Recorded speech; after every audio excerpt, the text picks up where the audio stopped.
E aí, galera, beleza? Graças a Deus, estamos aqui mais uma vez para honra e glória do nosso Jesus Cristo. Essa live aqui, graças a Deus, é João, capítulo 18, versículo 1 ao 11. Jesus é preso. Essa live aqui, para honra e glória do nosso Jesus Cristo, nós estamos fazendo de novo. A gente tinha feito na sexta-feira passada, mas teve algum bug aqui no YouTube e não ficou gravada. Então nós estamos reexpondo aqui de novo a lei do Senhor para honra e glória do nosso Jesus Cristo. E bora que vamos, que Jesus é bom, que importa. Não dor de cabeça não. E inclusive deixa uma dica aí. Já estou gravando aqui também. Se Deus livre cair aqui, a gente dá um jeito de botar o MP3. Vamos que vamos. Gente, é o seguinte. Nós aqui, nesse pedaço desse texto, Jesus ele já foi. Jesus ele já falou ali com os discípulos, já estava no Sinédrio, já saiu ali do cenáculo, aliás, e já tinha mostrado ali tudo que ia ocorrer, o que estava ocorrendo. E agora, Jesus ele sai com os discípulos e ele entra naquele período de extrema aflição e luta e dor. E vamos lá. João capítulo 18, versículo 1. Tendo terminado de orar, e aí você vê, Jesus ele tinha esse hábito, orar. Ele sempre orava. Ele sempre tinha esse hábito de orar. E todo mundo, todos os discípulos, e inclusive as pessoas que o acompanhavam, sabia disso. Que de vez em quando ele saía do meio da galera, do meio do povo, e ia no cantinho ali falar com o Pai. Tendo terminado de orar, Jesus saiu com os seus discípulos e atravessou o vale do Cedron. Do outro lado havia um olival, onde encontrou com eles, onde entrou com eles. E aí você vê, esse vale do Cedron aparece justamente em 2 Samuel, capítulo 15, versículo 23. Quando Davi foge de Jerusalém por causa da traição de Absalão. E aí você vê coisa interessante. Absalão era filho de Davi. Só que Absalão queria o governo e o reino do pai. Então, assim, Absalão, ele traiu o pai. E justamente, olha o que está acontecendo com Jesus. Jesus está sendo ali traído pelo seu discípulo, Judas, inclusive pelos seus, porque são ali os sumos sacerdotes, são ali os sacerdotes, os sumos sacerdotes, todo o povo, os filhos os filhos de Abraão, conforme a carne, ou seja, o povo judeu, e eles estão ali traindo Jesus, estão ali negando Jesus, estão ali sendo contrários a Jesus, estão ali afligindo Jesus. E justamente foi a mesma aflição que Davi passou, justamente nesse vale, no vale do Cedron. Davi atravessa o mesmo vale em um momento de grande angústia e traição. O olival, chamado de Getsemane, remete ao Monte das Oliveiras, frequentemente mencionado no Antigo Testamento como um local de oração e refúgio, conforme Zacarias capítulo 14, versículo 4. E aí você vê, Jesus ele estava ali cumprindo aquilo que já tinha sido predito, o que ia acontecer, o que estava sendo predito, o que ia viver, o que ele ia vivenciar.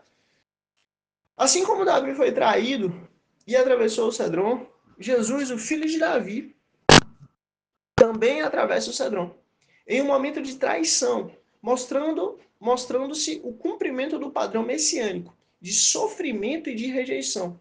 E aí você vê, Jesus ele estava cumprindo exatamente o que tinha sido predito.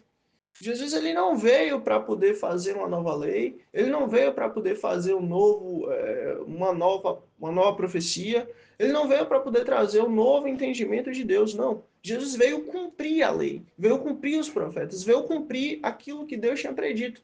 E foi exatamente o que aconteceu com Jesus ali nesse momento. Ele estava ali vivendo essa angústia essa prefigurada lá em Davi e agora cumprida em Jesus. Versículo 2. Ora, Judas, o traidor. E aí você vê que interessante, né? João ele faz questão de dizer Judas, o traidor, para deixar claro de quem é que está falando, de quem de fato é essa situação e quem de fato está vivendo esse contexto. Ora, Judas, o traidor, conhecia bem aquele lugar, porque Jesus muitas vezes se reunira ali com seus discípulos. Então, assim, Jesus levou Judas ao seu lugar íntimo. Jesus levou Judas ao seu lugar secreto. Jesus levou Judas a conhecer o seu jardim. Lembra que Deus ele falou que ele queria ter intimidade com o seu povo? Lembra que Deus ele falou que ele queria que de fato o povo tivesse intimidade com ele? Então, assim, Jesus, ele tinha Judas como amigo. Jesus tinha Judas como irmão. Jesus tinha Judas como parceiro. Tanto que no decorrer do texto, é mostrado, né, para honra e glória do nosso Jesus Cristo, que Judas era seu amigo. Inclusive, Judas guardava o dinheiro. Ninguém confia guardar seu dinheiro, ninguém confia guardar suas posses a quem a gente não confia, né? Então, é o oposto. Jesus tinha Judas como amigo, Jesus levou Judas ao lugar secreto, Jesus levou Judas à intimidade. E mesmo assim, aconteceu o que aconteceu, né? O tema da traição por alguém próximo aparece em Salmos capítulo 41, versículo 9. Olha como está escrito os Salmos. Até o meu amigo íntimo, em quem eu confiava, que comia do meu pão, levantou contra mim o seu calcanhar. Então você vê, amigo íntimo, não é qualquer amigo, não é amigo de rua, assim, que a gente vê, oh, meu amigo e tal, não, não é isso. Não é um amigo que a gente não tem conhecimento, não tem proximidade, não tem ligação. É um amigo próximo, é um amigo íntimo. É um amigo íntimo em quem Jesus confiava, que comia pão com Jesus. Levantou o calcanhar contra Jesus. Ou seja, se levantou com briga, se levantou com ódio, se levantou com violência, se levantou com traição. Olha que coisa terrível. E isso tinha sido predito há mais ou menos uns 2000 anos antes de Jesus. E olha aí, acontecendo exatamente 2000 anos depois, em Jesus aí. Judas, um dos discípulos mais próximos, conhece o local da oração de Jesus e o entrega cumprindo o padrão profético de traição por um amigo íntimo. E aí você vê que coisa terrível. A traição, ela é uma arma, digamos assim, que ela nunca é usada pelo inimigo. O inimigo, a gente já sabe que ele vai trair. Mas a traição, ela é feita por quem é íntimo, por quem é próximo. Quanto mais íntimo, quanto mais próximo, maior é essa arma. Mais firme e mais eficaz essa arma tem poder contra quem está sendo traído. E justamente Jesus aí, ele estava sendo traído. Não por qualquer um, mas por seu amigo, amigo próximo, em quem ele confiava. Então Judas foi ao olival. Judas foi ao olival. Levando consigo um destacamento de soldados e alguns guardas, enviados pelos chefes dos sacerdotes e fariseus, levando tochas, lanternas e armas. Você vê, o uso de armas e a perseguição injusta são temas recorrentes nos Salmos, especialmente no Salmo de Davi, Salmo capítulo 27, versículo 3, Salmo capítulo 35, versículo 7. Salmo 27, versículo 3. Ainda que um exército acampe contra mim, ainda que um exército acampe contra mim, o meu coração não temerá. Ainda que se declare guerra contra mim, mesmo assim eu estarei confiante. Por quê? Jesus, apesar dele ser 100% Deus e ele também ser 100% homem, o tempo inteiro ele se submetia a Deus. Jesus como homem, toda a vida, todo o entendimento, toda a sabedoria, toda a sua matéria, digamos assim, toda a sua carne, digamos assim, ele submetia completamente a Deus. Ele não esperava de governo, ele não esperava de instituição, ele não esperava de pessoas, ele não esperava de sinédrio, ele não esperava de nada nem ninguém, mas ele esperava de Deus. Ele confiava em Deus. E a plena convicção de Jesus é Deus. Por isso que o meu coração não temerá. Ainda que se declare guerra contra mim, mesmo assim eu estarei confiante. Ou seja, nada externo tem a capacidade de mudar o meu interno. Nada de fora tem a capacidade de mudar quem eu sou. Nada de fora tem a capacidade de mudar Jesus. Pelo contrário, nós que vamos entrar em quem ele é e vamos ser mudados por ele, porque ele vai entrar em nós e vamos ser um. Somos um com ele. Não há mais a distinção entre, essa é uma laranja, essa é outra laranja, não. É todo mundo colocado no mesmo liquidificador e feito o mesmo suco. Somos um com Jesus. E é isso que importa. Salmo capítulo 35, versículo 7 diz: sem motivo prepararam contra mim uma armadilha oculta, e sem motivo abriram uma cova para mim. Você vê, todos esses salmos, e existem outros também, que são salmos messiânicos, que falam a respeito do que o Messias ia de vir, ia de acontecer, ia de passar. São salmos que mostram claramente a traição que Jesus sofreu. São salmos que mostram claramente como Jesus foi desprezado pelos seus, como Jesus foi humilhado, como Jesus foi totalmente perseguido, como Jesus teve um julgamento completamente injusto e como Jesus foi condenado nesse tribunal injusto justamente por pessoas que ele tinha confiança. Ou melhor, por pessoas que inclusive tinham que aceitar ele. Mas tudo isso faz parte do plano de Deus, para que eu e você pudéssemos ter a Jesus. Porque nós não somos filhos de Abraão, de fato, pela carne, mas sim hoje, por causa de Jesus.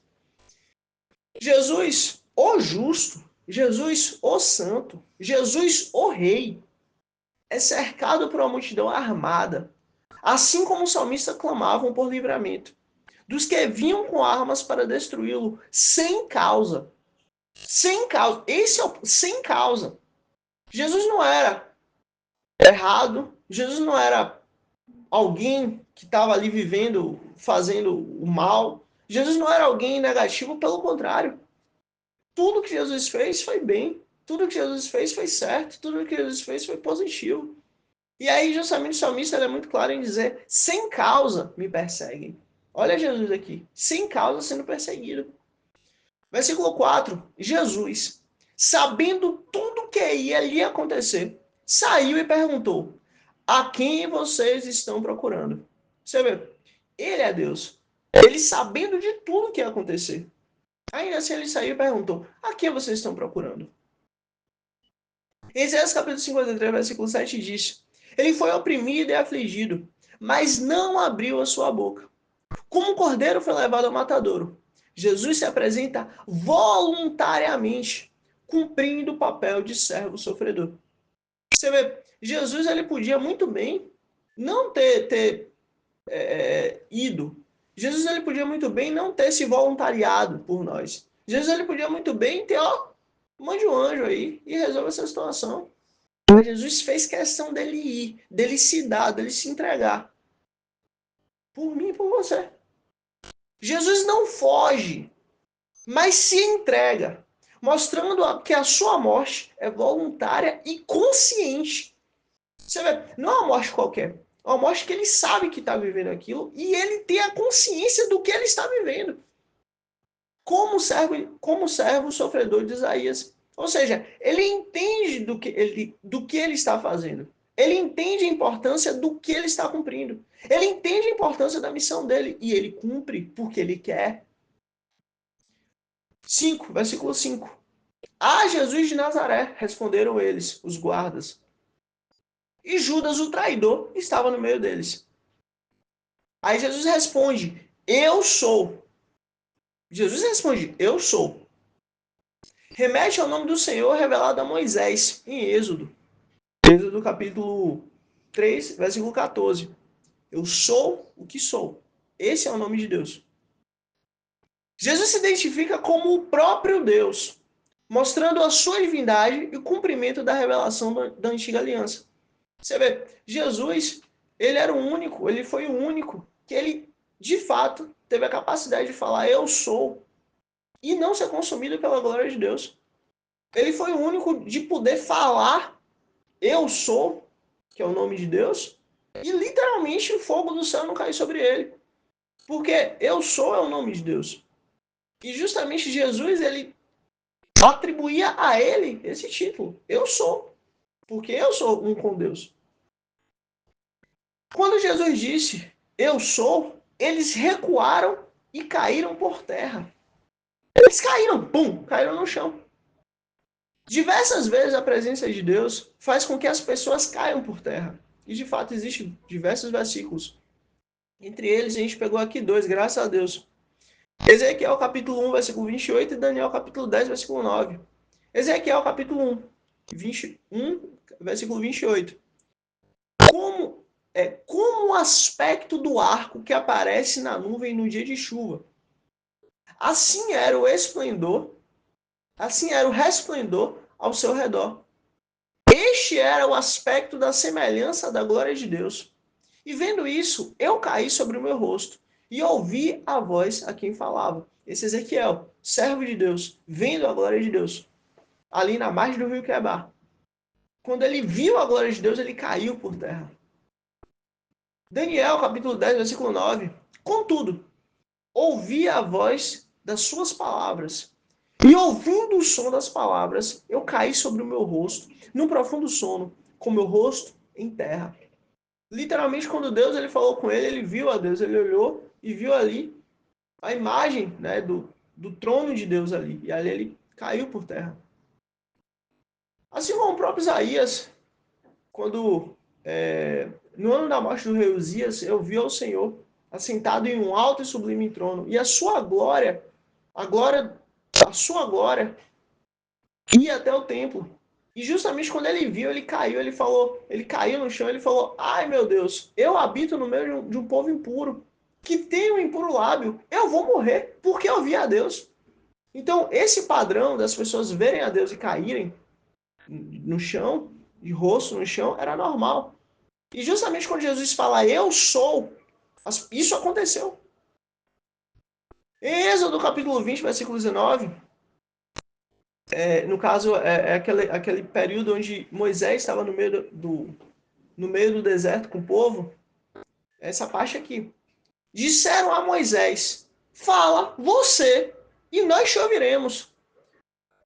Porém, não fale Deus conosco, para que nós não venhamos a morrer."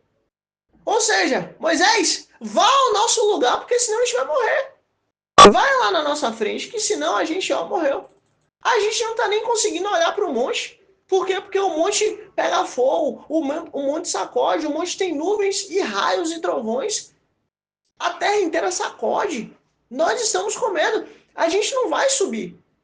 Porque se a gente subir, a gente vai morrer. Agora você vê coisa interessante. Deus, há 10 dias atrás, há 11 dias atrás, falou assim: olha, que o povo passe 10 dias de jejum, só ali água, para que no 10º dia, para que ao cumprimento do 10º dia, o povo possa subir à minha presença, para que eu possa dar a lei ao meu povo, para que eles possam ser um comigo, para que eles possam me conhecer.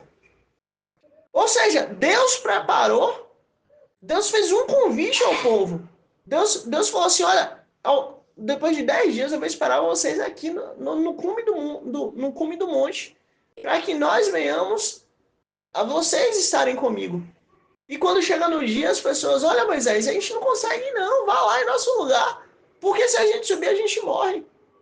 Aí você vê a nossa incredulidade.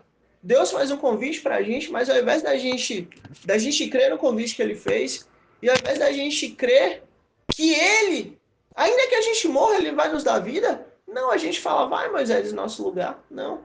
Jesus literalmente é a ligação para que a gente não precise ir e morrer de fato, né, na carne, mas Jesus já morreu por nós, e para que a gente possa conhecer quem Deus é. O poder da palavra de Jesus, "eu sou", manifesta a glória de Deus, fazendo com que até os seus inimigos caiam por terra, reconhecendo que, mesmo involuntariamente, a sua divindade. E aí você vê, mesmo os inimigos de Deus caíram por terra, mostrando que Deus é com Jesus e Jesus é com Deus, e Deus e Jesus são um. Então, quando Jesus fala "eu sou" e todo mundo cai, é mais um sinal e é mais um cumprimento de que Jesus é o Messias. Versículo 7. Novamente lhes pergunto: a quem procuram? E eles disseram: a Jesus de Nazaré. E aí aqui tem uma coisa muito interessante. O padrão de Deus de perguntar. Deus, ele tinha esse padrão, ele seguia esse padrão. O padrão de Deus de perguntar. E dá a oportunidade da resposta. Aparece em Gênesis capítulo 3, versículo 9. Justamente Deus, sendo todo-poderoso, Rei dos reis, Senhor dos senhores, ele ainda assim chega e pergunta: Adão, onde estás? Em outro momento, e em outros momentos de confronto, assim como Jó também. Jó, onde tu estavas? Jó, responda. Se é que tu sabes.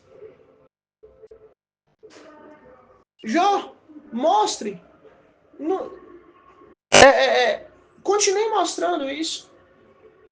Quando foi que os fundamentos da terra foram feitos? Esse padrão de Deus de perguntar, em diversos momentos, justamente mostra uma coisa, que nós somos dependentes dele. Não Deus depende de nós, mas nós dependemos dele.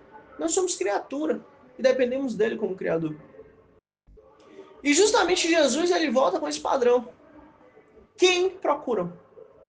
Jesus não se desvia, Jesus não foge, Jesus não busca a sua própria guarda. Pelo contrário, Jesus é muito claro e enfático. A quem procuram? Jesus, como Deus, conduz toda a situação, mostrando que ele está no controle, mesmo em sua prisão. Versículo 8. Respondeu Jesus: já lhes disse, eu sou. Se vocês estão me procurando, deixem esses homens ir. E aí você vê, aqui a gente tem uma figura do bom pastor.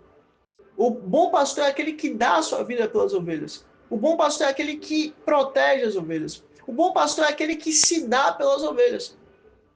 O bom pastor protege as ovelhas. Salmos capítulo 23, aqui é o capítulo 34. E aí aqui, essa parte é fantástica. Vai ser bem rápido por causa do tempo, mas vamos aqui rapidinho. O Senhor é meu pastor, nada me falta. Não é o Senhor é meu pastor e nada me faltou. Não é o Senhor é meu pastor e nada me faltará no futuro. Não, o Senhor é meu pastor e nada me falta hoje. Por quê? Porque Ele é o meu pastor. O amanhã pertence a Deus. O amanhã é um presente de Deus. E esse presente de Deus já foi dado em Jesus. Hoje, agora. E justamente o passado, ele também pertence a Deus. Foi um presente que Deus nos deu. Mas qual é o presente que nós temos hoje? O presente que nós temos hoje é Jesus. E justamente ele é o nosso pastor. E por ele ser nosso pastor, nada nos falta. Ah, mas eu tenho desejo de ter isso. Ah, mas eu tenho desejo de fazer aquilo. Ah, mas eu tenho vontade daquilo outro. Olha, nossos desejos, como a própria palavra de Deus diz, são maus. Nossas vontades são pecaminosas. Nossos sentimentos, ele nos conduz a uma vida carnal. E essa vida carnal nos conduz ao pecado, e o pecado nos conduz à morte. Todas as nossas vontades, todos os nossos desejos, todas as nossas ambições, elas são para esse tempo. Elas foram colocadas em nós. Nenhuma criança, eu tenho vontade de ter isso. Eu tenho vontade de ter aquilo. Eu tenho um desejo daquilo. Não.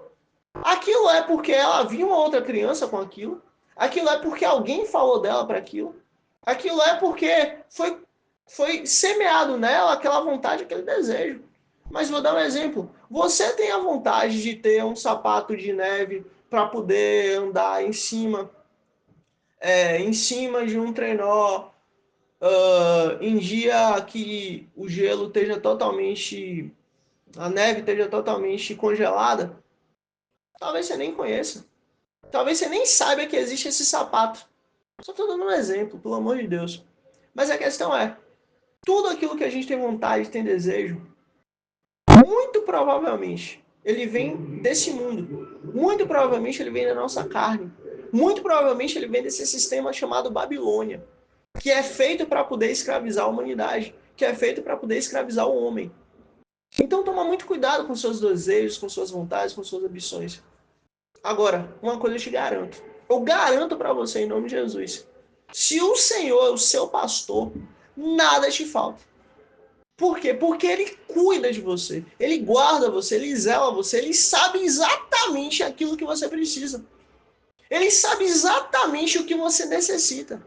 Ele sabe exatamente, infinitamente além do que você consegue saber que você sabe.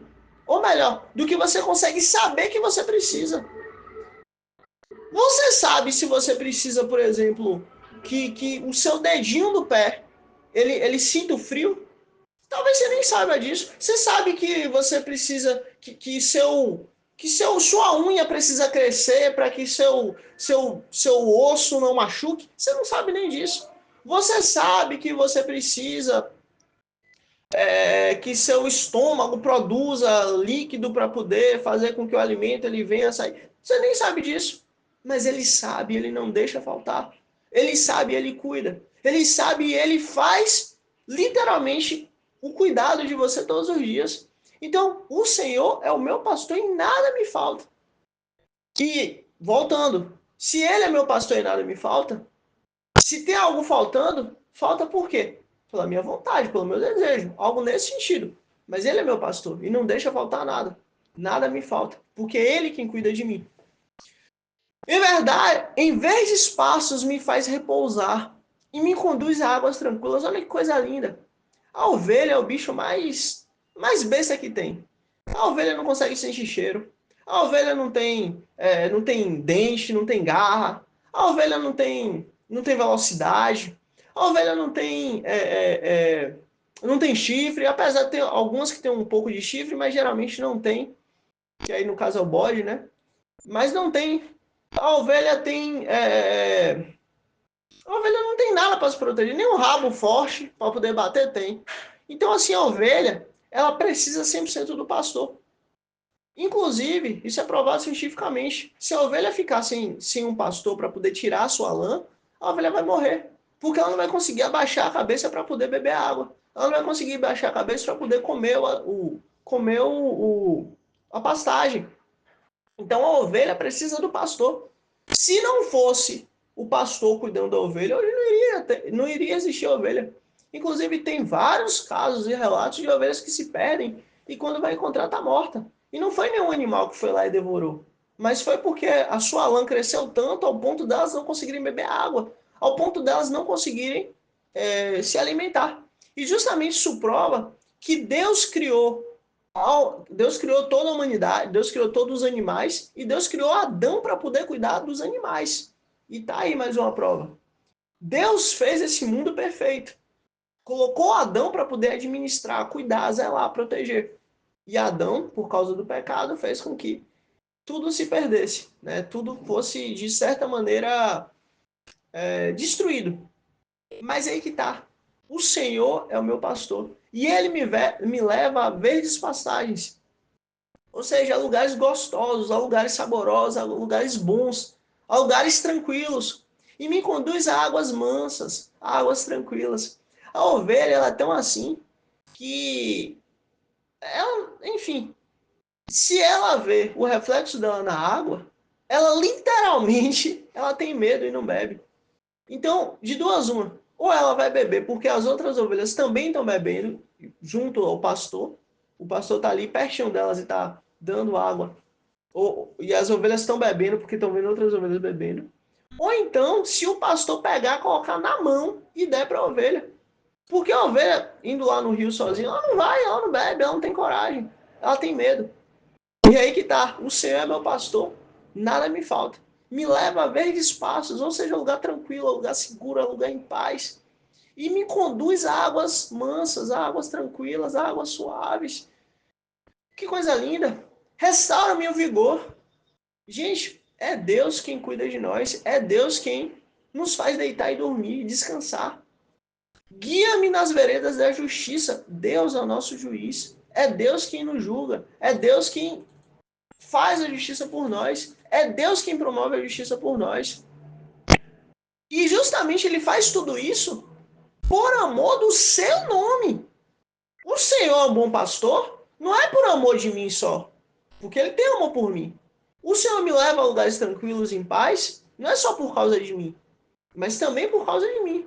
O Senhor cuida de mim, não só por causa de mim, não só pelo amor que ele tem por mim, mas por amor ao seu nome, ele faz tudo isso. Ou seja, independente de você ser fiel a Deus, independente de você amar a Deus, independente de você se submeter a Deus, não tem problema. Porque Ele vai ser fiel a você.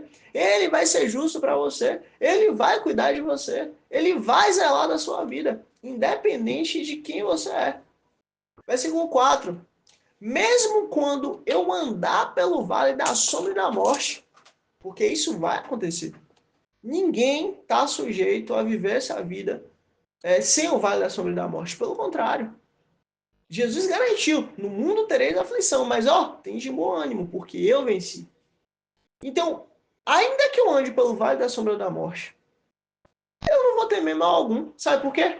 Porque o Senhor, o meu pastor, está comigo. A tua vara e o teu cajado me protegem. Por quê? Porque é Ele quem cuida de nós. É Ele quem nos guarda. É Ele quem nos protege. É Ele quem é conosco. Acabou.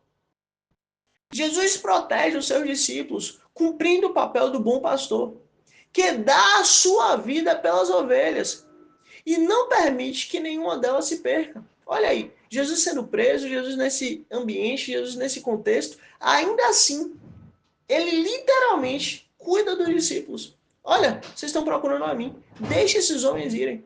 Vocês estão me procurando, larguem eles não têm nada a ver. Sou eu que vocês estão procurando. Eu sou. Eu sou quem vocês procuram. Me levem. Acabou. Versículo 9. Isso aconteceu para que se cumprisse as palavras que ele dissera. Eu não perdi nenhum do que o Pai me deu. Tá vendo? Jesus, ele viveu cumprindo aquilo que tinha sido profetizado a respeito dele. Literalmente, Jesus não perdeu ninguém e nunca perdeu e nunca vai perder. Então, se entregue para Jesus, busque a Jesus. Jesus nunca virou as costas para ninguém e nunca vai virar. Pelo contrário. O conceito de Deus guardar e proteger os seus aparece em Salmos capítulo 121 e em Isaías capítulo 43. E justamente Salmo 121 ele é muito interessante porque ele mostra em quanto tempo ele nos guarda. Deus nos guarda agora, também. Nos guarda amanhã, também. Nos guarda ontem, também. Nos guarda em casa, também. Nos guarda na rua, também. Vamos lá. Eu levanto os meus olhos para os montes e me pergunto, de onde me veio o meu socorro? Quantas vezes a gente não fala isso? Meu Deus, alguém tá, sei lá, alguém tá me devendo.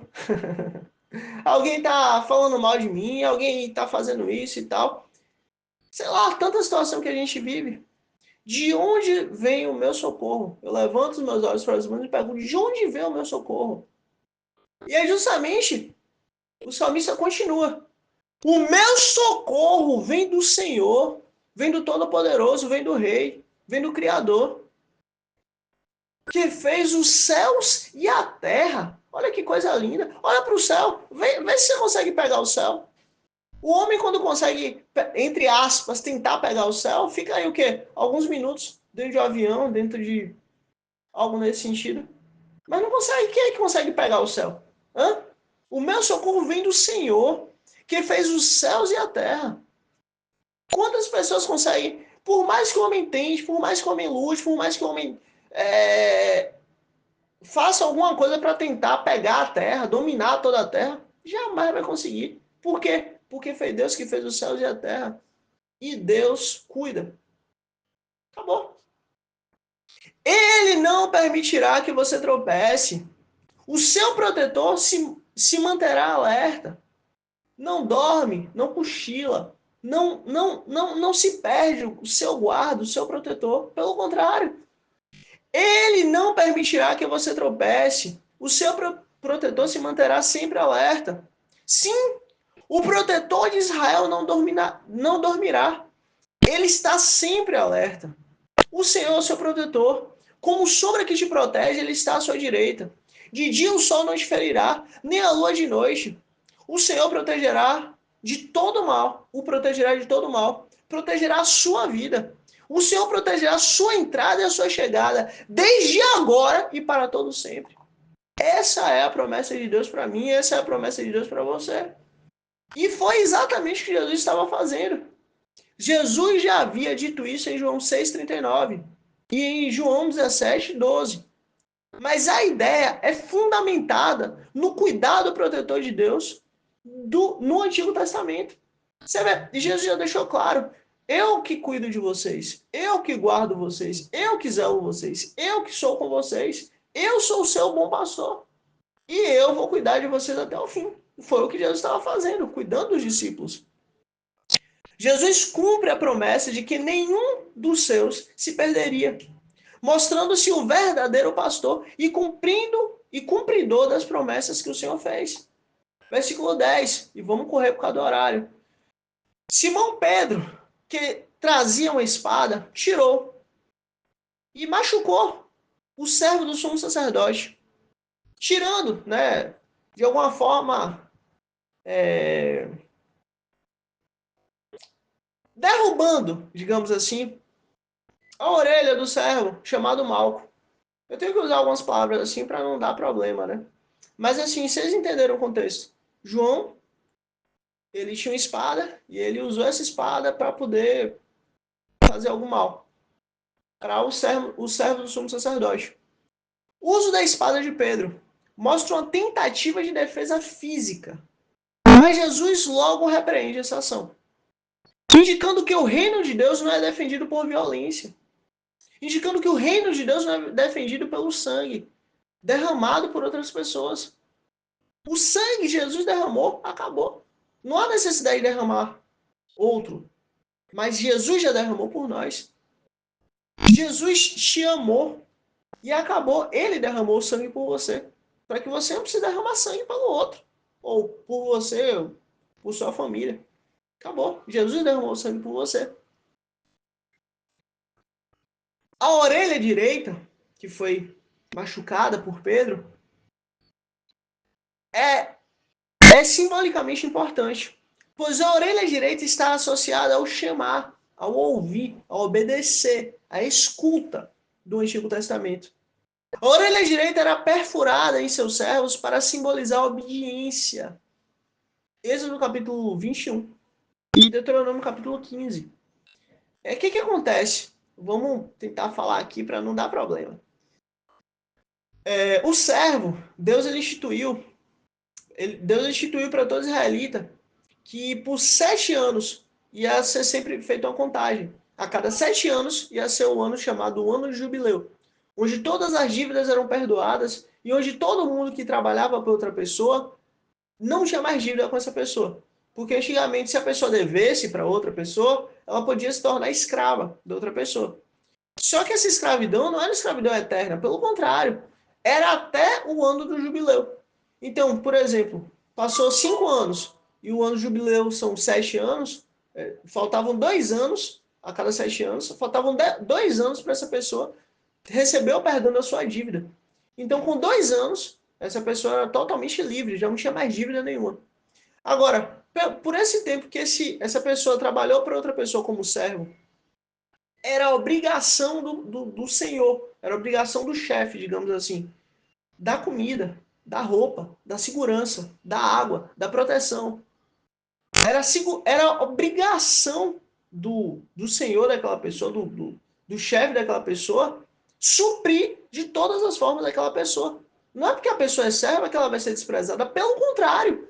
Essa pessoa tem que ser cuidada, protegida, zelada, amada. Por quê? Porque essa pessoa também tem a glória de Deus. Então, assim, Deus deixou muito claro. Mesmo que, quando chegue no ano de jubileu, o servo, ele queira continuar sendo servo daquele senhor, é necessário que seja feito um ritual. É necessário que a cidade que ele está, líderes das tribos, os sacerdotes e vizinhos e amigos e familiares, tanto do servo quanto do senhor, todos se reúnam e, de fato, seja perguntado se ele quer, de fato, ser servo.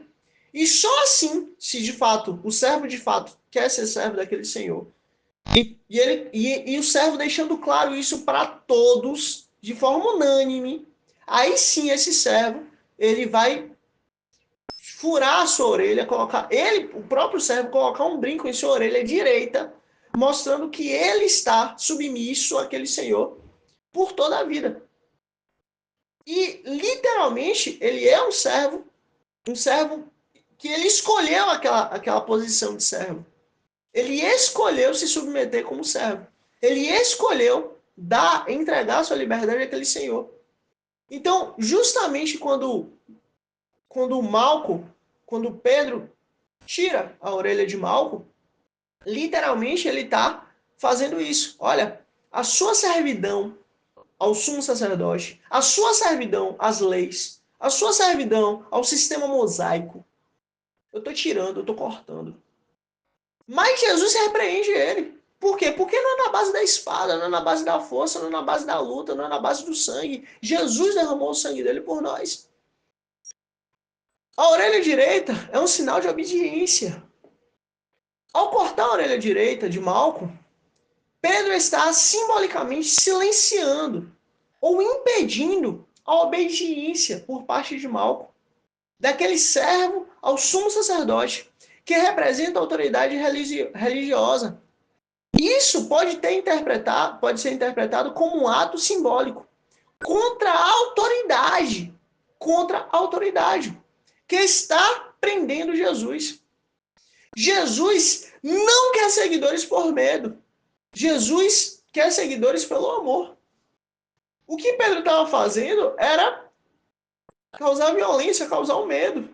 Mas Jesus não quer seguidores pelo medo e pela violência. Jesus quer pelo amor. Não é por força nem violência, mas pelo Espírito de Deus. O uso da espada é a expectativa de um Messias guerreiro. Na Antiga Aliança, no Antigo Testamento, o Messias é, às vezes, esperado como um guerreiro que libertaria Israel. Salmos capítulo 2, Isaías capítulo 42.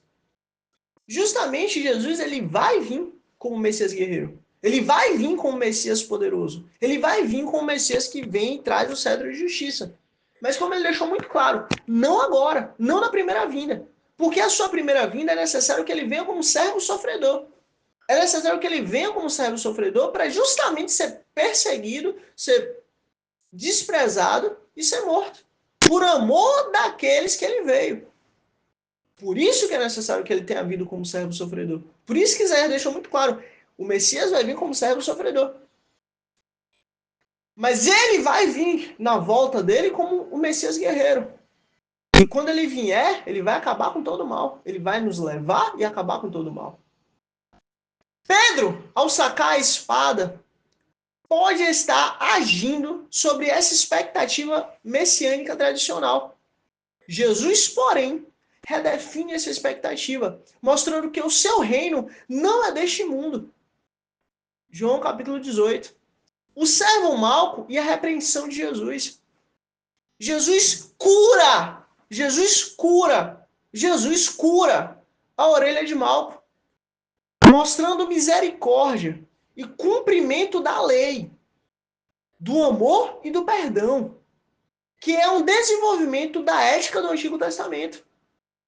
Isso cumpre a profecia de Isaías capítulo 53, onde o servo sofredor é ferido, mas pelas suas pisaduras ele traz cura e redenção. Então, assim, Jesus mesmo ferido, Jesus mesmo ali na mão daqueles que estavam ferindo, ele escolheu curar. Ele escolheu trazer a redenção. Ele escolheu fazer a diferença. A reinterpretação da expectativa messiânica. Pedro age como um guerreiro, mas Jesus mostra que o cumprimento da missão é messiânica, não pela força, não pela violência, mas pelo sofrimento e amor. Cumprindo as profecias do Messias sofredor. Ou seja, ele que ia sofrer, Jesus que ia padecer, Jesus que ia derramar o sangue por nós. Não nós por ele, mas ele por nós. Misericórdia e cura. Jesus cura a orelha de Malco, cumprindo a missão de trazer cura e restauração, conforme as profecias do Antigo Testamento. A espada com o símbolo de defesa zelosa. E olha isso aqui, defesa zelosa. A gente tem que pensar isso aqui, a gente tem que entender isso aqui. Êxodo capítulo 32, versículo 26 a 29. Levi usa a espada para definir a honra de Deus, para defender a honra de Deus, matando os israelitas idólatras. Qual foi o contexto? O contexto aqui, Moisés estava 40 dias e 40 noites na presença de Deus. E depois desses 40 dias e 40 noites, nesse período dos 40 dias e 40 noites, o povo lá embaixo estava falando, olha, Moisés morreu. Que nada, Moisés esqueceu de nós. Que nada, Moisés já morreu. Já não existe mais. Vamos fazer para nós um bezerro de ouro. E vamos adorar esse bezerro de ouro, porque foi o bezerro de ouro que nos tirou do Egito. E o povo fez. Todo mundo pegou um pouco de ouro lá e fez o bezerro de ouro. E tá todo mundo lá, no meio do carnaval lá, só na bagunça lá com esse bezerro de ouro. Isso a comunidade de Israel. Os filhos de Abraão. Estavam lá no meio da bagunça, lá no meio do bezerro de ouro.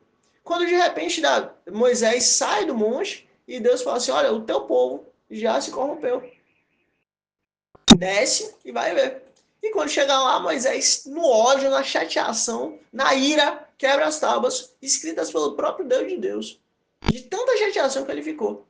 E aí, simplesmente, ele fala assim, olha, ele vê o bezerro e deixa muito claro, olha, quem está ao lado do Senhor Todo-Poderoso, o Rei dos Reis, que tirou Israel do Egito, tome sua espada e defenda a honra de Israel, seja contra o seu irmão, mate seu irmão idólatra. E assim Levi fez. Levi puxou sua espada e foi contra todos aqueles que se dobraram perante o bezerro de ouro. E justamente foi o que Pedro estava fazendo. Pedro estava puxando sua espada e indo para poder defender a honra de Deus. E que Jesus fala? Não, não, não, não, não. Pedro, imbuído de zelo, como de Levi, agarra a espada para, entre aspas, proteger Jesus. Gente, Jesus não precisa ser protegido, não. Ele é rei, ele é soberano. A gente só precisa mostrar quem ele é. A gente só precisa falar de Jesus. Deixa que ele próprio se protege. Nós estamos aqui justamente sendo protegidos por ele. Não somos nós que protegemos a ele, mas é ele que protege a nós. Pedro agarra a espada para, entre aspas, proteger Jesus, agindo sob a lógica do Antigo Testamento, da justiça retributiva, justamente Deuteronômio capítulo 32, versículo 35, que é olho por olho, dente por dente. A necessidade de um novo modelo de rei. Em Salmos capítulo 2, versículo 9, e Apocalipse 2, versículo 27, descreve o Messias governando com cetro de ferro e esmagando os inimigos. Está escrito. Os discípulos esperavam por esse Messias, o Messias guerreiro, nesse momento, como em Salmos capítulo 2. Mas Jesus subverte essa expectativa, recusando-se a usar a violência. Jesus não veio nessa primeira maneira, nesse primeiro tempo, como um homem violento. Ele veio como um servo sofredor, como um Messias que sofre pelo nosso bem, ao nosso bem. Pedro age como um novo Levi, mas é corrigido pelo próprio Deus. Pedro puxa a espada igual a Levi, mas Deus fala assim, o próprio Jesus ali, olha Pedro, tá errado, vai lá e cura Malco. Levi foi elogiado por sua violência santa, naquele contexto. Mas Pedro é repreendido por Jesus. Isso mostra que a antiga aliança da retaliação, ou seja, olho por olho, dente por dente, matar pelo pecado, está sendo totalmente superada pela nova e eterna aliança, a aliança da graça. Antes era necessário que o sumo sacerdote apresentasse um cordeiro, para que aquele cordeiro totalmente limpo, totalmente puro, ele viesse a ser morto por aquele que pecou. Acabou esse padrão. Jesus cumpre esse padrão para que não seja necessário mais ninguém ou nada ser morto a favor do outro. Mas Jesus foi morto a favor de todos. Jesus ordena, guarda a tua espada, sinalizando que a violência não é o caminho do reino de Deus. A cura da orelha de Malco confirma que a missão de Jesus é restaurar, é curar e não destruir. Quem veio para poder matar, roubar e destruir foi Satanás, não Jesus. Jesus como Messias não violento. Opa, parece que a internet caiu aqui. Parece que a internet caiu. Mas de qualquer forma, vamos continuar. Deixa eu só fazer um teste aqui para ver se a internet caiu. Só um minutinho. Peraí, rapidinho. Vamos só fazer um teste para ver se a internet caiu. Mas vamos continuar, se Deus quiser. Parece que a internet caiu. Parece que a internet caiu. Graças a Deus estamos aqui com áudio, né? Estamos aqui com o áudio. Então, se você está ouvindo aqui, ou se você está assistindo, não tem problema. Porque você vai manter o mesmo... Você vai continuar vendo ou ouvindo. Aí, parece que a internet está voltando. Só um minutinho.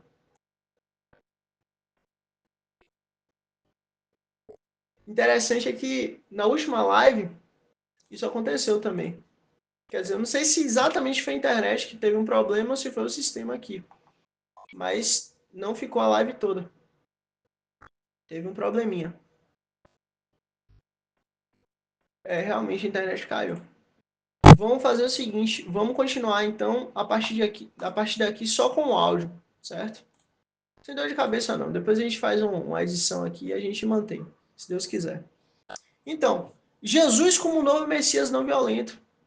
Ao para Pedro, Jesus rejeita o modelo do Messias guerreiro. Neste momento, a sua vitória virá através da cruz, como diz em Colossenses capítulo 2, versículo 15. Não da espada. E justamente uma coisa muito interessante é o seguinte, é que o nome Malco vem de Meleque, e Meleque é rei em hebraico.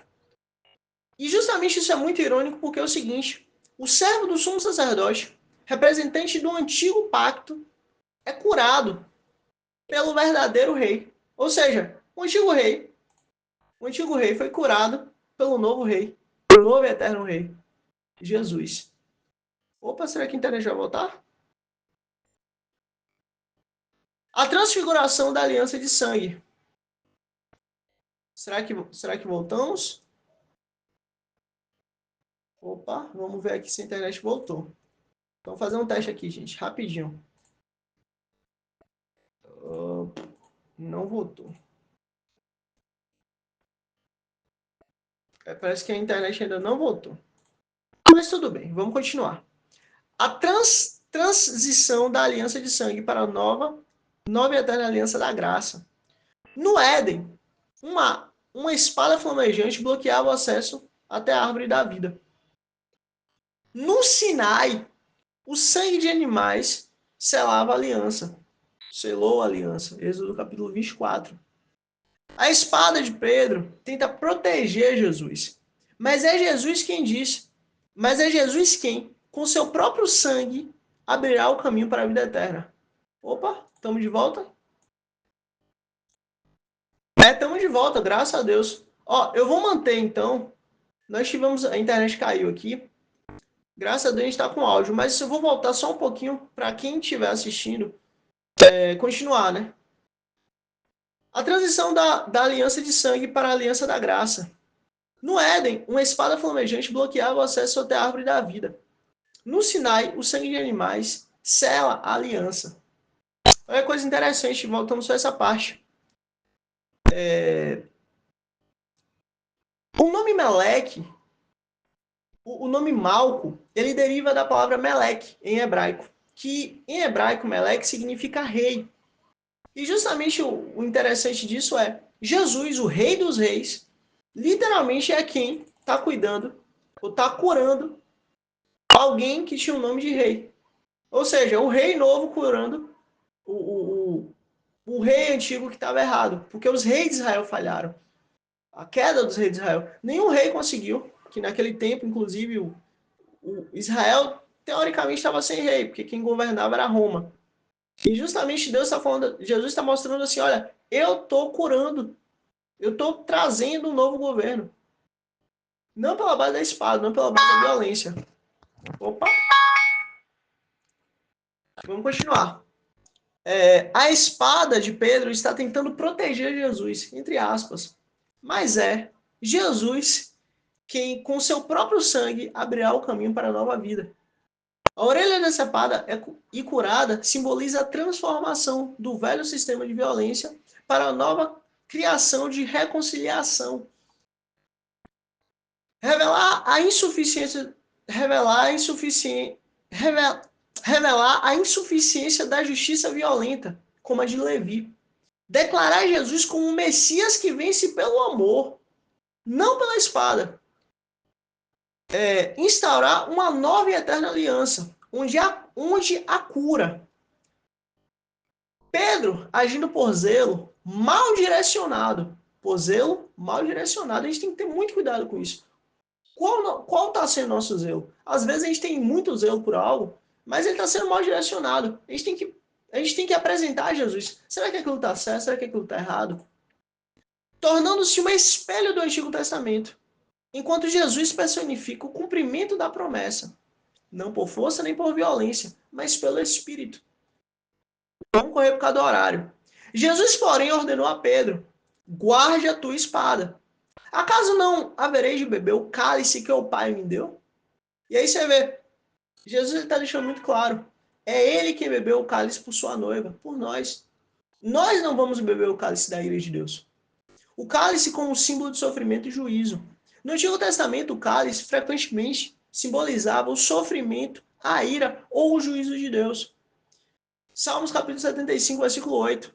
Na mão do Senhor há um cálice cheio de vinho espumante, misturado com especiarias. Dele Deus derrama, e todos os ímpios da terra beberão até a última gota. Então, assim, Deus está deixando muito claro. O cálice que ele deu para Jesus, a gente não vai beber, porque Jesus bebeu por nós. Agora, os 7 selos e as 6 trombetas do Apocalipse, isso sim a gente vai viver. Porque está escrito muito claro, ao som da última trombeta, os que estiverem vivos serão transformados e os mortos ressuscitarão primeiro. Mas para poder ter a última trombeta, foi necessário que antes viesse 6 trombetas. E antes das 6 trombetas, 7 selos. E tanto os 7 selos quanto as 7 trombetas, meu amigo, meu irmão, se você não considera isso como um apocalipse, eu considero. É céu caindo estrelas, é chão sacudindo, é fome, é sede, é guerra, é violência, é tudo de ruim. Isso para mim é um apocalipse. Agora, o cálice da ira do Senhor não vai ser derramado mais para nós. Por quê? Porque ao som da última trombeta, os que estiverem vivos serão transformados e os mortos ressuscitarão primeiro. E foi o que Jesus fez. Jesus bebeu aqui o vinho de Deus, para que a gente não pudesse beber o cálice da ira de Deus. Isaías capítulo 51. Desperta, desperta, levante-se, ó Jerusalém, que bebeste da mão do Senhor o cálice da sua ira, o cálice de atordoamento, tu o bebeste até o fim. E aqui foi um período onde Israel estava completamente distante de Deus, cheio de pecado, completamente longe. E Deus falou: olha, você está colhendo o fruto do seu pecado. Mas depois eu vou trazer o meu renovo, vou trazer o meu Messias para poder redimir você. E nunca mais você ter que beber de novo esse cálice da ira, do furor. Porque em mim eu aplaco a minha ira. Ou seja, em Jesus eu aplaquei toda a ira contra Israel. Jeremias capítulo 25. Assim me disse o Senhor, o Deus de Israel: toma da minha mão este cálice de vinho, do meu furor, e faz com que dele bebam todas as nações em quem eu te enviar. Ou seja, Deus está mostrando que o cálice do Antigo Testamento é o símbolo do sofrimento, do juízo, da ira de Deus, que deve ser bebida por aqueles a quem Deus destina. E essa aqui é a missão do servo sofredor. O capítulo fala do servo sofredor, que levaria sobre si o sofrimento e a culpa pelo povo, cumprindo a vontade de Deus. Todavia, foi da vontade do Senhor esmagá-lo e fazê-lo sofrer. Isaías capítulo 53, versículo 10. Deus teve vontade, teve satisfação em esmagar Jesus, em fazer Jesus sofrer, para que eu e você não precisássemos passar por isso. Para que eu e você não precisássemos ser esmagados e moídos. Para que eu e você não precisássemos sofrer. Jesus passou por isso para nos livrar. O sofrimento do servo é parte do plano de Deus. E ele, Jesus, aceita o seu destino. Jesus como servo sofredor. Acaso não haverei de beber o cálice que o Pai me deu? Jesus se identifica como o servo sofredor, aceitando voluntariamente o sofrimento como parte do plano de Deus.